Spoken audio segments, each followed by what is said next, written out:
Na lazima uwe fit. Mtafanya mazoezi, fanyeni mazoezi. Magonjwa ni mengi, mavisukari haya manini, fanyeni mazoezi. Ni sheria ya mwanaume pia kufanyaje? Kufanya mazoezi. So unakaa ofisini maezi tu maezi, utoi jasho. Toa jasho nyumbani, rudi nyumbani, weka gari pembeni, kimbia, nunua mashine basi, hata nyumbani. Lazima mwanadamu atoe jasho.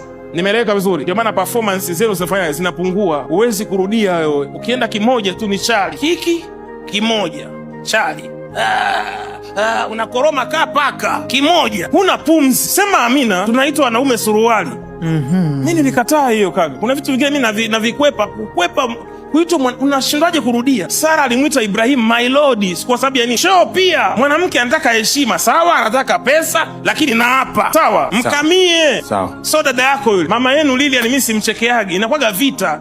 Mume wangu ngoja basi, ngoja nini, tulia mashine. Kutulia, unatulia nini? Umekuja kutulia hapa. Nikizeeka mimi. Yes sir. Toa show ya maana, mgeuzegeuze, mbinue, mweke hivi, mpeleke kwenye kochi, mtoe kwenye kochi, mrudishe kwenye kitanda, mtoe kwenye kitanda, mweke kwenye mlango, shika komeo hilo. Jamani, komeo ambia shika.